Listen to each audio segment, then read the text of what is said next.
ہر حال میں ہمیں اس دنیاوی زندگی کے اندر حاصل کرنا ہے۔ 5-6 نمبر کا ایک ٹکڑا سورہ ذاریات کا، وَمَا خَلَقْتُ الْجِنَّ وَالْإِنسَ إِلَّا لِيَعْبُدُونِ۔ اللہ کہتا ہے میں نے انس اور جن کو اپنی عبادت ہی کے لیے پیدا کیا، توحید کے لیے پیدا کیا۔ حدیث قدسی ہے، رسول اللہ صلی اللہ علیہ وسلم ڈائریکٹ اللہ سے بیان کرتے ہیں، 2466 جامع ترمذی کی حدیث ہے۔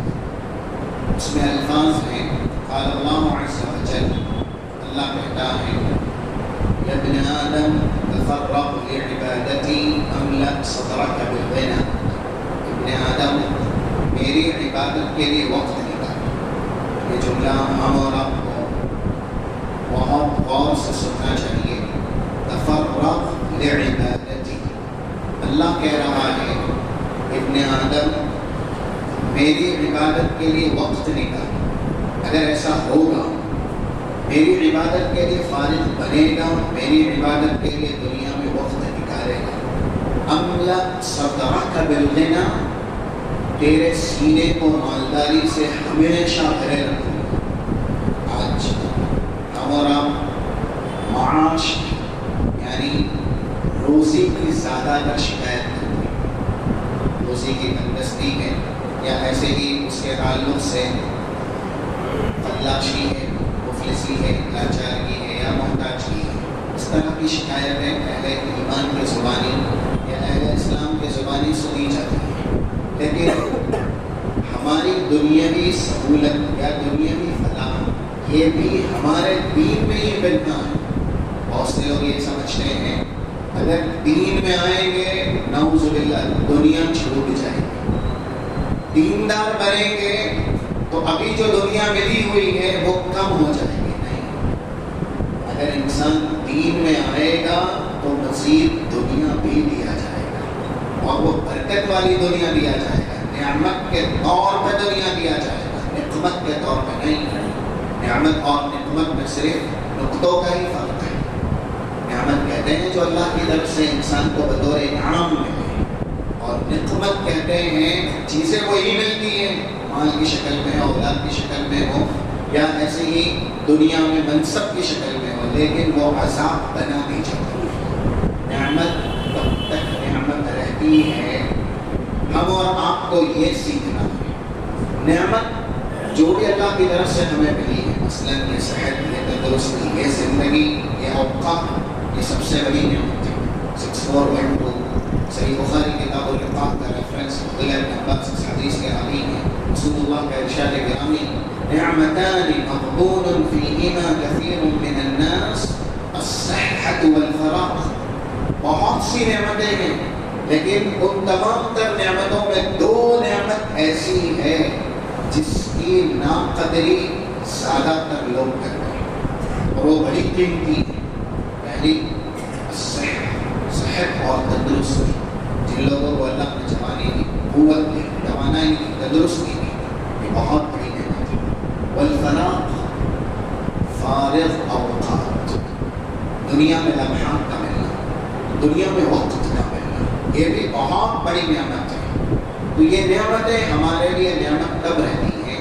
جب ان نعمتوں کو ہم دین کے لیے استعمال کرتے ہیں، یا دوسرے الفاظ میں یہ نعمتیں جو ہمیں ملی ہوئی ہے ہمارے دین سے ہمیں دور نہیں کرتی، ہمارے دین سے ہمیں بیزار نہیں کرتی۔ اولاد بھی ہے ماشاءاللہ، صحت تندرستی بھی ہے، تجارت کاروبار بھی ہے، لیکن اللہ ہم سے خوش ہے۔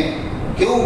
ہم نے ان سب سے پہلے اس کی خوشی کا خیال کیا ہے۔ یہ تجارت، یہ اولاد اللہ کے ذکر سے ہمیں غافل نہیں کرتی۔ اگر ایسا ہم اور آپ کا حال ہے تو ہماری نعمت انعام ہے، ہماری نعمت ہے۔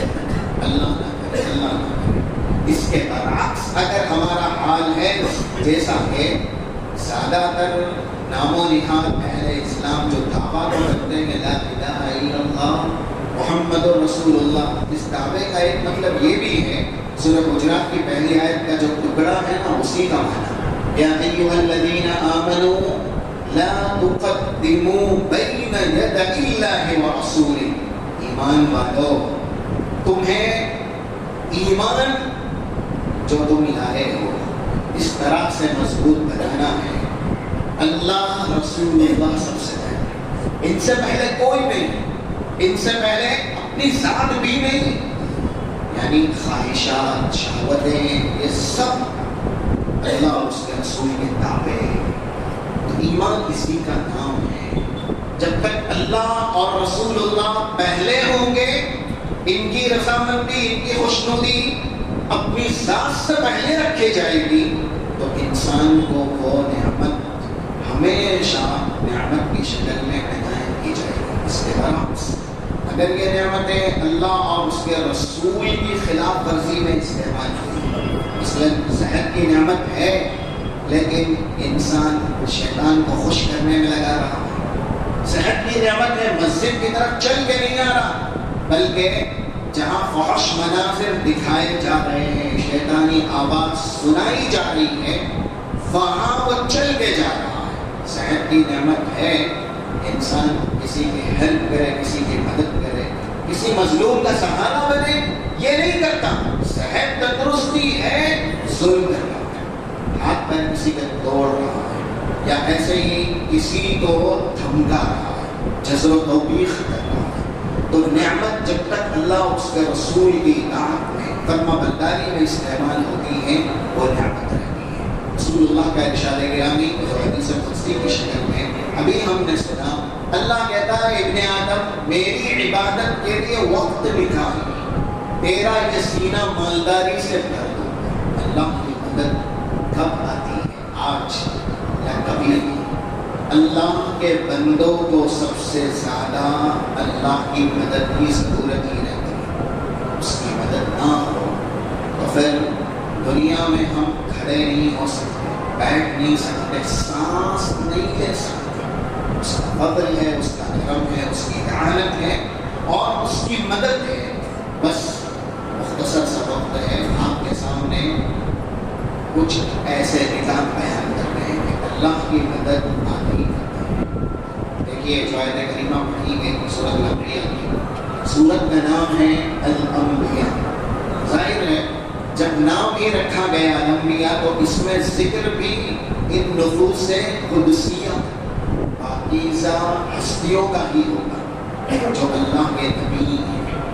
جو نبی ہوتا ہے وہ بدرجہ اولا ولی ہوتا ہے، سب اللہ کے ولی انبیاء۔ اللہ نے تذکرہ کیا سرے 10 6869 اس کے بعد کی آیت میں، یہ 73 نمبر کی آیت ہے جو پڑھی گئی۔ اس سے پہلے کی آیات میں حضرت ابراہیم کا تذکرہ ہے، آگ کے حوالے کیے گئے اور جب ڈالے گئے تب انہیں مدد کی ضرورت پڑی، واسطہ سہارا دیا، کس کا؟ دعا کا، اللہ سے مانگا۔ رب العالمین نے آگ سے ہی کہا قُلْنَا يَا نَارُ كُونِي بَرْدًا وَسَلَامًا عَلَىٰ إِبْرَاهِيمَ۔ وہ آگ حضرت ابراہیم کے لیے نہ صرف ٹھنڈی ثابت ہوئی بلکہ سلامتی کا سامان بنا دی گئی۔ نارے نمرود میں ڈالے گئے، جس وقت خلیل پھول بن بن کے شراروں نے قدم چوم لی گئے، اور ایسے ہی حضرت ابراہیم کو جتنا آرام اس آگ میں ملا، پھر اتنا آرام آگ سے نکلنے کے بعد بھی نہ مل سکا۔ ایسی سلامتی اس آگ کے اندر اللہ نے ڈالی تھی کہ رب العالمین کا معجزہ ہے۔ حضرت ابراہیم نے مدد کے لیے آواز کی تو اللہ نے ان کی مدد کی۔ اللہ کن لوگوں کی مدد کرتا ہے؟ پہلے یہ سوال قرآن کریم سے حل کرتے ہیں، اس کے بعد جواب بھی اللہ ہی نہیں دیا ہے۔ 160 نمبر کی آیت کا ٹکڑا ہے جو سورہ آل عمران کا ہے، يَنْصُرْكُمُ اللَّهُ فَلَا غَالِبَ لَكُمْ۔ اللہ اگر تمہاری مدد کرے گا تو پھر تم پہ کوئی غالب نہیں آ سکتا۔ وَإِن يَخْذُلْكُمْ، اللہ ذلیل کر دے گا، فَمَنْ ذَا الَّذِي يَنْصُرُكُم مِّن بَعْدِهِ، تو پھر تمہاری کوئی مدد بھی نہیں کر سکتا، تمہیں عزت کوئی نہیں دے سکتا۔ رب العالمین مدد ان کی کرتا ہے جیسا کہ اللہ نے ہی خود کہا۔ ایک جگہ ارشاد فرمایا سورہ مومن جس کا دوسرا نام سورہ غافر ہے، 5 نمبر کا ایک ٹکڑا ہے، اِنَّا لَنَنصُرُ رُسُلَنَا وَالَّذِينَ آمَنُوا فِي الْحَيَاةِ الدُّنْيَا، ہم اپنے رسولوں کی مدد کرتے ہیں۔ رسول جب تک دنیا میں رہتے ہیں ان کی مدد اللہ کے ساتھ ہوتی ہے۔ حضرت ابراہیم رسول ہیں، ان کی مدد اللہ نے کی، ساتھ ساتھ کن کی مدد اللہ کرتا ہے؟ والذین آمنوا، جو لوگ ایمان لائے ہیں، رسولوں کے نقش پا پہ چلے ہیں، ان کی اطاعت، ان کی فرما برداری کرتے ہیں، ہم ان کی مدد کرتے ہیں۔ کہاں؟ فی الدنیا، دنیاوی زندگی میں بھی، وَيَوْمَ يَقُومُ الْأَشْهَادُ، جس دن گواہ کھڑے کیے جائیں گے میدان محشر میں، وہاں پر بھی ہم رسولوں کی اور رسولوں کے سچے متبعین جو اہل ایمان ہیں ان کی مدد کریں۔ ایمان کا ایک ضابطہ حدیث میں بتایا ہے، ہم اور آپ مومن ہیں، صرف یہ ایک کسوٹی ہے۔ ویسے ایمان مفصل بہت زیادہ ہے، ایمان باللہ والیوم الآخر وملائکتہ وکتبہ ورسلہ والیوم الآخر، یا والایمان بالقدر خیرہ وشرہ، یہ سب ایمان ہے اللہ پر، رسول اللہ پر، فرشتوں پر، تقدیر کے اچھے یا ایسے ہی شر پر ایمان لانا، یا اسی طریقے سے اللہ کی کتابوں پر ایمان لانا، یوم آخرت پر ایمان لانا، یہ سب ایمان ہے۔ لیکن ایمان کا ایک معیار، ایک میزان بتایا گیا، ابن حبان کی روایت ہے 176 نمبر کی 176، جاء رجل الى النبی صلی اللہ علیہ وسلم فقال ما الایمان یا رسول اللہ، ایک انسان رسول اللہ کے پاس آ کر کے پوچھتا ہے ایمان کیا ہے؟ رسول اللہ صلی اللہ علیہ وسلم نے ارشاد فرمایا، ایمان اگر آپ کا پڑوسی آپ کی تعریف کرتا ہے اور ایسے ہی آپ کو مومن کہتا ہے تو آپ مومن ہیں، لیکن اگر آپ کا پڑوسی تکلیف میں ہے، درد میں ہے اور وہ آپ کو مومن نہیں کہتا، اس کو آپ تکلیف دیتے ہیں، تو یوں سمجھیے کہ آپ مومن نہیں ہیں۔ صرف یہ کسوٹی ہے، اسی کا نام یہ پورا ایمان نہیں ہے، یہ ایمان کا جز ہے۔ رسول اللہ نے کہا ایمان یہ بھی ہے، اذا قال جیرانک انت مومن فانت مومن، اگر آپ کا پڑوسی آپ سے خوش ہے، آپ اس کے ساتھ اچھا سلوک کرتے ہیں، نہ غیبت کرتے ہیں، نہ ہاتھوں سے تکلیف دیتے ہیں، تو آپ مومن ہیں۔ لیکن وَإِذَا قَالَ جِيرَانُكَ، آپ کا پڑوسی نہیں کہتا تو پھر آپ مومن نہیں ہیں۔ ہم اور آپ اپنے آپ سے پوچھیں، اپنے ضمیر سے سوال کریں، کیا ہمارے کیریکٹر سے، ہمارے اخلاق سے یہ اہل جماعت یا ایسے ہی ہمارے پڑوسی اہل سماج یہ خوش ہیں؟ ہمارے سلسلے میں ان کی رائے کیا ہے؟ ہمارا ان کے ساتھ برتاؤ کیا ہے؟ سلوک کیا ہے؟ یہ جواب ہوگا ہم اور آپ کے مومن ہونے کا۔ آج کل زیادہ تر انسان کے اخلاق کی گراوٹ اتنی ہو گئی ہے کہ وہ اپنے آپ کی، اپنے والدین کی تربیت کو کم بدنام کرتا ہے، نعوذ باللہ۔ جس دین کا وہ علم بردار ہے، یعنی نام اس نے اللہ کا لیا، نام اس نے رسول اللہ کا لیا، دین اسلام کا وہ ماننے والا ہے، اپنے برے اخلاق سے وہ اپنے دین کو نعوذ باللہ متہم کیے ہوئے ہیں، کیونکہ بہت سے ایسے برے کام ہیں جس میں زیادہ تر وہی لوگ شامل ہیں جن کا نام عبداللہ، عبد الرحمن، محمد، محمد، یعنی جو اسلامی نام ہوتے ہیں وہی ہیں۔ رب العالمین رسولوں کے ساتھ مومنین کی مدد کرتا ہے، اور ایسے ہی یہ ٹکڑا ہے سورہ روم کا 47 نمبر کا، وَكَانَ حَقًّا عَلَيْنَا نَصْرُ الْمُؤْمِنِينَ، جو مومنین ہیں ان کی مدد کرنا ہم نے ہمارے اوپر لازم کر لیا ہے۔ ہم نے سن لیا کہ ایمان کس کا نام ہے۔ اب آ جائیے حضرت ابراہیم، اللہ نے ان کی بھی مدد کی، اور ایسے ہی حضرت یونس جو کہ کہاں گئے، کس طرح کی مصیبت میں گرفتار ہوئے، یہ واقعات ہم نے بہت بار سنے ہیں۔ اس موقع پر بھی ان کی مدد ہوئی، اللہ نے ان کو زندگی دی۔ 8687 سورۃ الانبیاء کی آیات ہیں. فاستجبنا له ونجیناہ من الغم.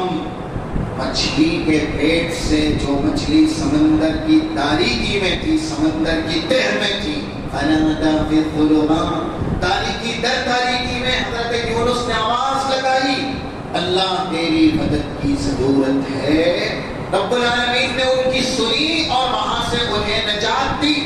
اور اس کے بعد کہا ہم ایسے ہی اپنے مومن بندوں کی ندا سنتے ہیں، وَكَذَلِكَ نُنْجِي الْمُؤْمِنِينَ، اور ایسے ہی مومن بندوں کو نجات دیتے ہیں. انسان میں قابلیت چاہیے، انسان کے اندر وہ ہنر، وہ فن چاہیے، یا ایسے ہی وہ کوالٹی چاہیے. جس قابلیت، کوالٹی کی وجہ سے جب وہ زبان سے دعا کرے تو اللہ اس کی دعا فوراً سنے. ہمارے ایمان کا معیار بہت کم ہے، اس لیے زبان سے نکلنے والی دعا میں جو تاثیر ہونی چاہیے قبولیت کی، وہ تاثیر ہے نہیں.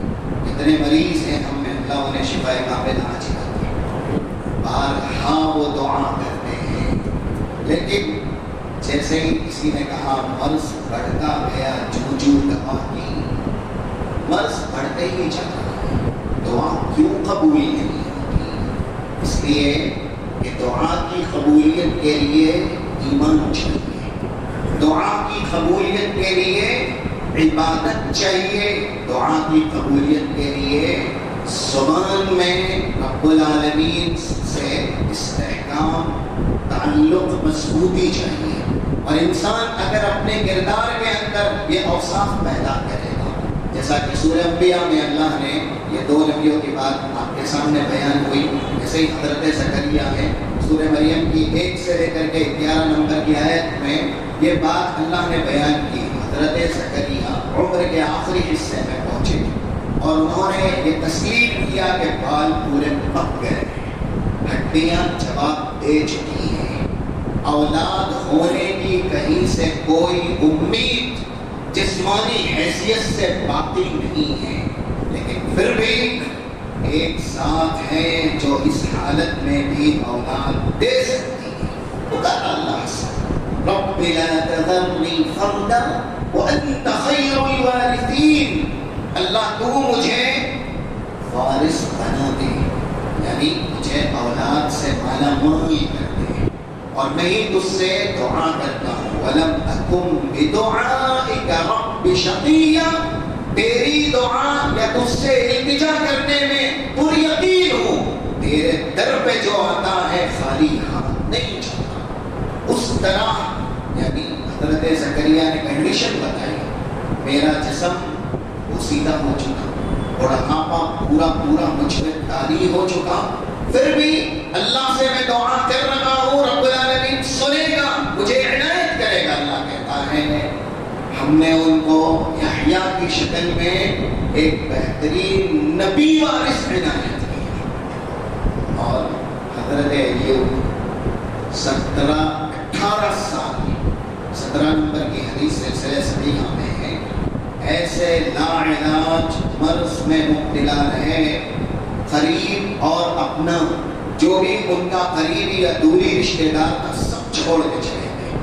اللہ ہے کہ ان کی اہلیہ ان کے ساتھ تھی، اور سب لوگوں نے چینی گوئیاں کی، تبصرے کیے، نعوذ باللہ. دیکھیے انبیاء رسول کے ساتھ بھی ایسا ہوا، آج علماء کے ساتھ، وارثین انبیاء کے ساتھ بھی ایسا ہوتا ہے. حضرت ایوب کی بیماری جب طویل پکڑی، 18 سال تک وہ بیمار رہے، بڑی بیماری میں وہ گرفتار ہوئے. نعوذ باللہ، نعوذ باللہ. لوگوں نے کہا حضرت ایوب نے وہ گناہ کیا ہے کہ اللہ ان کی سنتا ہی نہیں، اللہ ان کی یہ بیماری دور کرتا ہی نہیں، تانا دیا. نعوذ باللہ. اور یہ بھی اس طرح کی دلیل سے ثابت ہوا، نیک لوگوں کے ساتھ، اچھے لوگوں کے ساتھ مصیبتیں دامن گیر ہوتی چلتی رہتی ہیں، اور یہ بھی ان کے اوپر اللہ کا کرم ہوتا ہے. مصیبتیں بارہا آنے پر وہ اللہ سے اور زیادہ قریب ہو کے چلتے ہیں، وہ کہ ایمان میں استحکام آتا ہے، ان کا رشتہ اللہ سے جڑتا رہتا ہے۔ 2399 یہ حدیث کا ٹکڑا ہے جامع ترمذی کا، لا يزال البلاء بالمؤمن والمؤمنة في نفسه وماله وولده حتى يلقى الله وما عليه خطيئة۔ مومن مرد ہو یا مومنہ خاتون، اللہ کبھی مال میں مصیبت کے تعلق سے گرفتار کرتا ہے، نفس کی مصیبت میں گرفتار کرتا ہے، اولاد کی مصیبت میں گرفتار کرتا ہے، اور اس طرح کی مصیبتوں پر جب اہل ایمان صبر کا نمونہ پیش کرتے ہیں تو ان کے لیے مصدع بشارت بھی ہے۔ پھر جب وہ اللہ کی عدالت میں آئیں گے حتی یلقی اللہ وما علیہ خطیئہ، تو جو دنیا میں ایمان کی وجہ سے مصیبتیں دامنگیر تھی، ان مصیبتوں پر صبر کیا، ایمان نہ چھوڑا، اللہ ان کے گناہ انہی مصیبتوں پر صبر کرنے کی وجہ سے مٹا دے گا۔ ان کے دامن میں جب یہ اللہ سے ملاقات کریں گے، ایک گناہ کا اثر بھی باقی نہیں رہے گا۔ اللہ ہمیں بھی ان نیک لوگوں میں سے بنائے، اللہ ہماری مصیبتوں کو بھی اس طرح کے درجات سے ہمکنار فرمائے۔ اور یہ بات بھی پتہ چلی حضرت ایوب کے واقعے سے، دعا کرنا کبھی نہیں چھوڑنا چاہیے۔ ایسا بھی نہیں ہے کہ آپ ابھی مانگے اور وہ نعمت ابھی ہی آپ کو مل جائے، کیونکہ کیا بہتر ہے کیا بہتر نہیں اس کا علم صرف ہمارے رب کو ہے۔ 216 نمبر کا ایک ٹکڑا سورہ بقرہ کا ہے، وَعَسَىٰ أَن تَكْرَهُوا شَيْئًا وَهُوَ خَيْرٌ لَكُمْ وَعَسَىٰ أَن تُحِبُّوا شَيْئًا وَهُوَ شَرٌّ لَكُمْ۔ ہم دعائیں مانگتے ہیں اور ہمیں لگتا ہے یہ نعمت ہے ہمارے سلسلے میں، اولاد کے لیے مانگی، بزنس بڑھ جائے اس لیے مانگی، لیکن اللہ کو پتا ہے کہ یہ نعمت ہمارے حق میں بہتر نہیں ہے، ابھی اللہ نہیں دیتا۔ تو اگر انسان دعا کرے اور دعا کا نتیجہ اسے نہ ملے تو وہ مایوس نہ ہو، مانگتا ہی رہے۔ اسی لیے کہا گیا وہ چیزیں جو تمہیں پسند نہیں ہیں، اور آپ کو یہ پسند نہیں نا کہ ہم دعا کریں اور دعا قبول نہ ہو، یا ایسے ہی دعا کا رزلٹ ہمیں نہ ملے، یہ کس کو پسند ہے؟ لیکن اگر دعا کا نتیجہ بدلا ثمرہ جو ہم مانگ رہے ہیں ہمیں فوراً نہیں ملتا، تو ایسا نہیں ہے کہ دعائیں مانگنا ہی چھوڑ دینا چاہیے، یا پھر انسان دعاؤں کو فراموش کر دینا، اس میں دعا مانگتے رہے، کیونکہ کون سی نعمت ہمارے حق میں نعمت ہے یہ اللہ جانتا ہے۔ جن نعمتوں کو دعا کے ذریعے ہم مانگ رہے ہیں ہو سکتا ہے ہمارے حق میں وہ نعمت نہ ہو، اسی لیے کہا گیا وہ چیزیں جو تمہیں پسند ہیں بسا اوقات وہ تمہارے حق میں بہتر نہیں ہوتی، اور وہ چیزیں جو تمہیں پسند نہیں ہیں وہی تمہارے حق میں بہتر ہوتی ہیں۔ واللہ یعلم وانتم لا تعلمون، اللہ جانتا ہے تم کچھ بھی نہیں جانتے۔ حضرت ایوب مانگتے رہے 18 سال تک دعائیں کی، یہ پتا چلا کہ کبھی کبھی انسان کی دعا کی گئی سال سال کے بعد رنگ لاتی ہے۔ 1545 سلسلے صحیحہ کا ریفرنس ہے۔ رسول اللہ صلی اللہ علیہ وسلم ارشاد فرماتے ہیں، قرآن کریم میں بھی بے اختصار یہ دعا موجود ہے۔ 129 نمبر کی آیت ہے سورہ بقرہ کی، ربنا وبعث فیہم رسولا من انفسہم یتلو علیہم آیاتک ویعلمہم الکتاب والحکمہ ویزکیہم۔ رسول اللہ کے لیے حضرت ابراہیم نے تب دعا کی جب کعبے کی تعمیر کی تھی۔ کتنے ہزار سال کا فاصلہ ہے حضرت ابراہیم اور رسول اللہ صلی اللہ علیہ وسلم کے بیچ۔ پھر آپ ارشاد فرما رہے ہیں، انا دعوت ابی ابراہیم، میں میرے والد حضرت ابراہیم کی اسی دعا کا نتیجہ ہوں جو دعا انہوں نے جب کعبہ بنایا تھا اللہ کے حکم سے تب کی تھی۔ کئی ہزار سال کے بعد حضرت ابراہیم کی وہ دعا محمد الرسول اللہ صلی اللہ علیہ وسلم کی شکل میں پوری ہوئی۔ کیا پتا چلا؟ دعائیں کئی سالوں کے بعد بھی رنگ لاتی ہیں، اس لیے اپنے لیے کریں، جو اولاد موجود ہے اس کے لیے کریں، آنے والی نسلیں جو آئی نہیں ہیں ان کے لیے بھی کریں کہ اللہ انہیں بھی اس اسلام پر مستقیم فرمانے. تو انبیاء رسول کی کلام مجید کے اندر اللہ نے ندا فریاد سنی، ان کی عانت، ان کی مدد کی. پہلی خوبی بتائی 73 نمبر کا ٹکڑا وَكَانُوا لَنَا عَابِدِينَ. یہ انبیاء رسول ہماری عبادت کرنے والے عابد بن گئے تھے.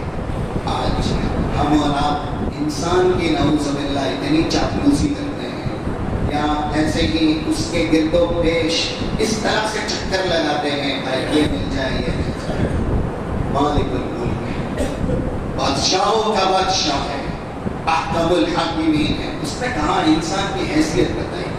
فاطر سورہ فاطر کی آیت نمبر 50 یا ایھا الناس انتم الفقراء، ایمان والو یا اے لوگو انتم الفقراء الی اللہ، تم سب کے سب اللہ کے سامنے بھیک منگے فقیر. دنیا کا بادشاہ بھی اللہ کے سامنے کون ہے؟ فقیر ہے. اس کو بھی اللہ نے دیا ہے. تو انسانوں کی چاپلوسی یا ایسے ہی ان کی طرف ہماری جو توجہ ہے اس سے ہٹ کے ہمیں اللہ کے سامنے گریہ ساری کرنی چاہیے. بندگی اللہ کی کریں، اپنے ہی جیسے بندوں کی نہیں. نعوذ باللہ، جو ہمارے جیسے غلام ہیں، بندے ہیں، فقیر ہیں، ان سے کیا مانگنا؟ جو بے نیاز ہے.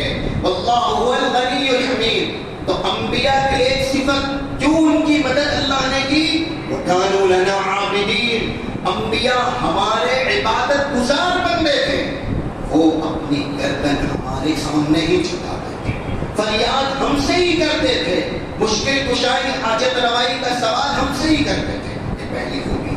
آج ہمارے یہاں دنیا پرستی زیادہ ہے، انسان پرستی زیادہ ہے. نعوذ باللہ. لیکن اللہ کی عبادت جیسے کرنی چاہیے ویسے ہم نہیں کرتے، اس لیے مدد ہماری نہیں ہوتی.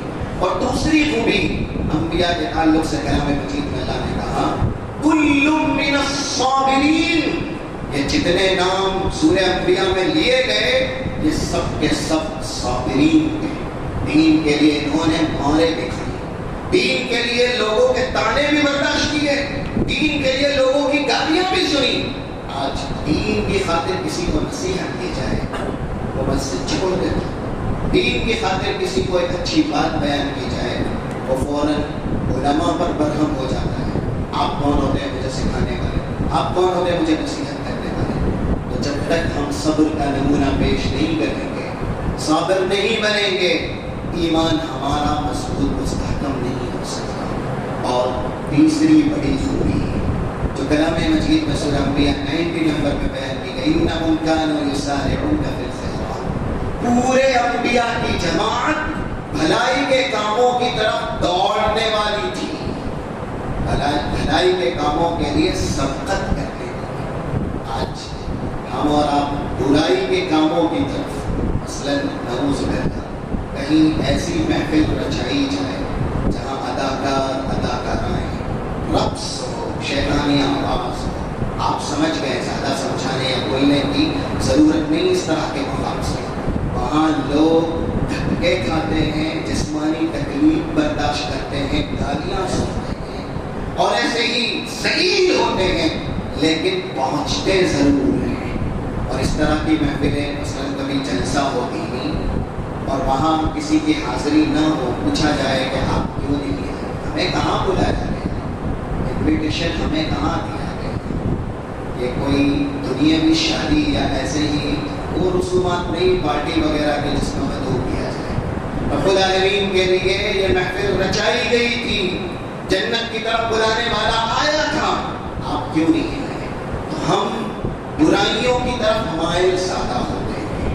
اسی لیے تاجر پہلے ہی سوچ بناتا ہے، جب تک سود نہ لے، جب تک جھوٹ نہ بولے، تجارت کے اندر برتری نہیں ہو سکتی، بڑا تاجر نہیں بن سکتا. جھوٹ کی سیڑھیاں اور ایسے ہی سود کی سیڑھیاں چڑھنی ہی ہوگی، تبھی جا کر کے نعوذ باللہ میری تجارت فروغ پائے گی، میری تجارت ترقی پائے گی. انہم کانوا یسارعون فی الخیرات.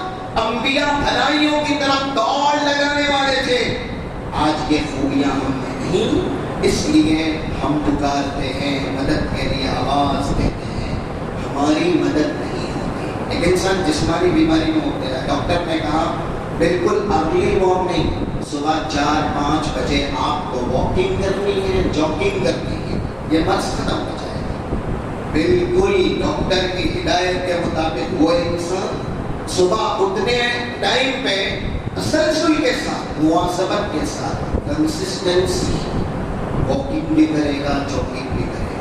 اللہ نے کہا فجر کی نماز میں آؤ، اس کی 2 رکعت فرض نہیں، اس کی 2 رکعت سنت پر اتنا بڑا اجر دیں گے کہ پوری دنیا قدموں میں ڈالی جائے نا، اس سے بھی بڑھ کر کے 725 نمبر کا ریفرنس صحیح مسلم کا، رکعتا الفجر خیر من الدنیا وما فیہا، فجر کی 2 رکعت سنت پڑھنے پر اتنا اجر ملتا ہے کہ دنیا اور دنیا میں جو بھی ہے اس سے زیادہ ہوتا ہے۔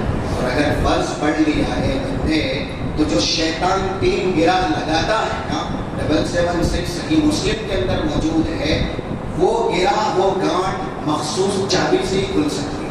وہ ایسا تالا نہیں ہوتا کہ کوئی بھی اس کی آپ چابی لیں اور کھول دیں۔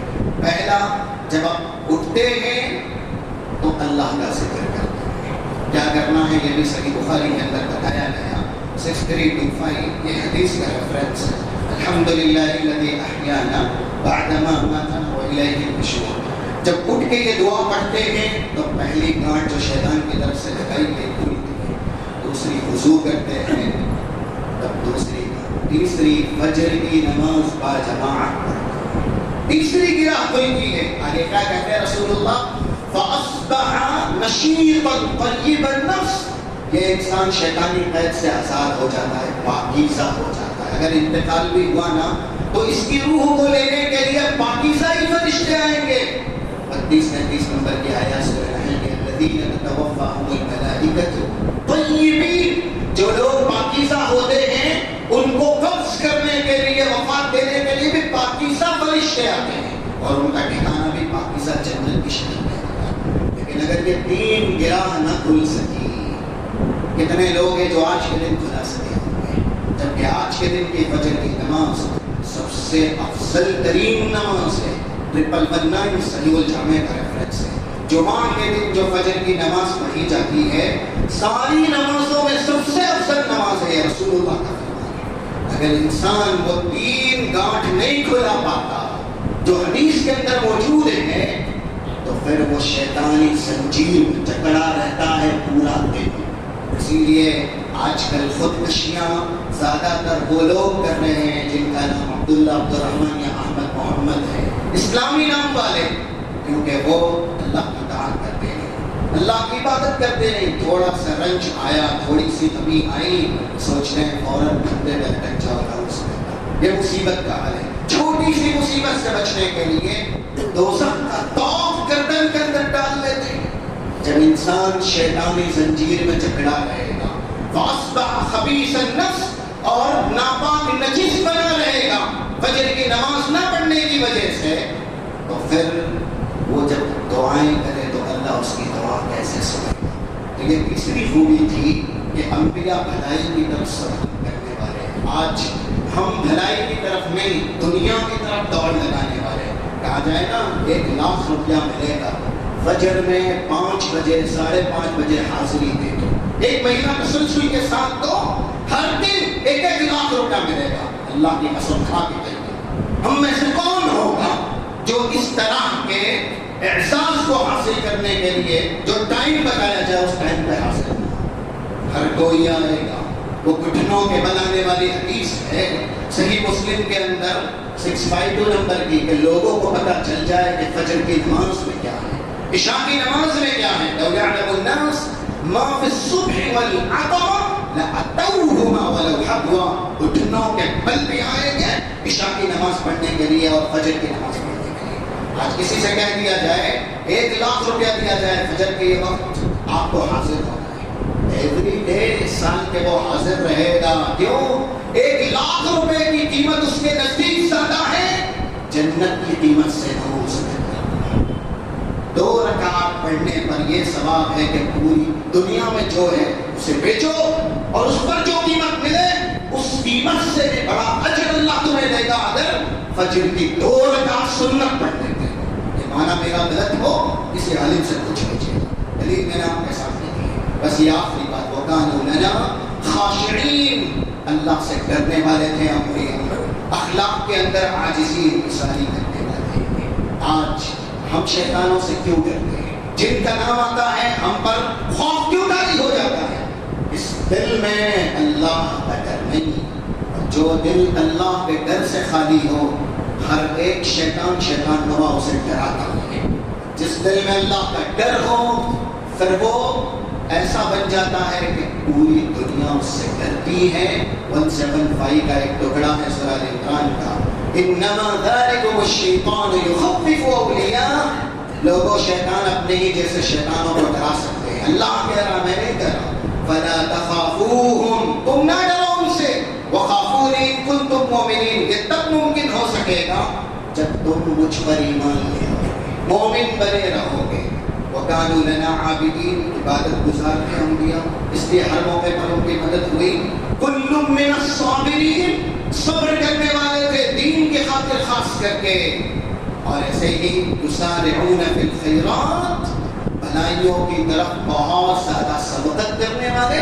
وَكَانُوا لَنَا خَاشِعِينَ، ہمارا ڈر رکھنے والے، ہمارے سامنے عاجزی انکساری کرنے والے۔ یہ خوبیاں ہم میں پیدا ہو جائیں تو پھر جیسے اللہ نے رسولوں کی اور رسولوں کے فرما برداروں کی مدد کی ہے، ہم اور آپ کی بھی اللہ مدد کرے گا۔ رب العالمین سے دعا ہے اللہ ہمیں کتاب و سنت کی باتیں سننے سمجھنے اور اس پر عمل کرنے کی توفیق و سعادت نصیب فرمائے، اور ایسے ہی ہم میں وہ خوبیاں پیدا فرمائے جس سے کہ اللہ کی مدد ہمہ وقت ہمیں میسر ہو سکے، ہمیں حاصل ہو سکے۔ صلی اللہ علیہ نبینا محمد وعلی آلہ وصحبہ اجمعین۔